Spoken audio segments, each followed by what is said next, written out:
নমস্কার বন্ধুরা, আজকে আমি বানাবো পনিরের পুর ভরা পটল ভাজা। তা পটলগুলো আমি এইভাবে ছিলে নিয়েছি আর ভেতরের বীজগুলো সব বার করে পরিষ্কার করে ধুয়ে নিয়েছি। আর লাগছে আমার পনির। তা পনিরটাকে আমি আগে পুড়ে নেবো ভালো করে।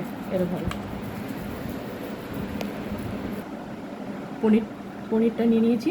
এর মধ্যে একটু নারকেল কোড়া দিয়ে দেবো, অল্প করে দিয়ে দেবো, অল্প একটু হলুদ দিয়ে দেবো, লবণ, আর দেবো একটু চিনি। এর মধ্যে দিয়ে দেবো কাঁচা লঙ্কা আর সর্ষে বাটা, এটা 2 চামচ মতো দিয়ে দেবো। এবার এটাকে ভালো করে মাখিয়ে নেব।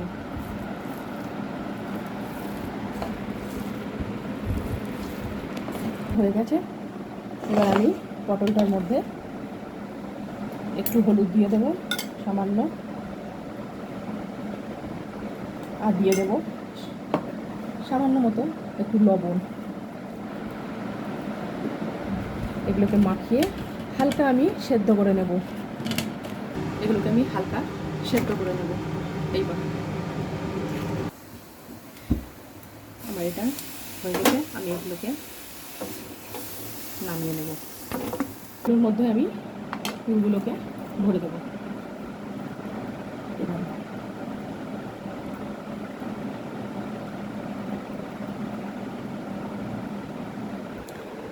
এগুলো আমার হয়ে গেল। এবার আমি বেসন নিয়ে নিয়েছি। এবার বেসনটার মধ্যে আমি স্বাদ মতো অল্প করে লবণ দিয়ে দেবো, একটু সামান্য হলুদ দিয়ে দেবো,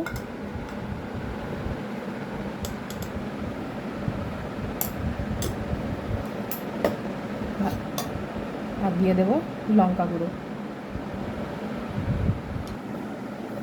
এবার এটাকে আমি অল্প জল দিয়ে মাখিয়ে নেব।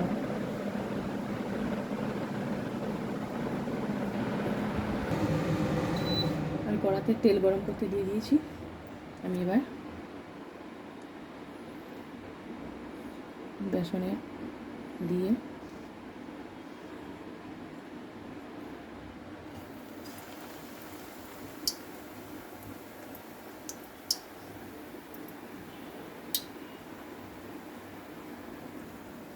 এইভাবে এবার আমি এগুলোকে উল্টিয়ে দেবো।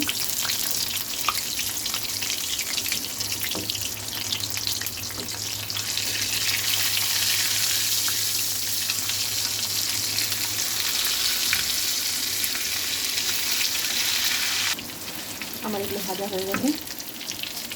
এবার আমি এগুলোকে তুলে নেব।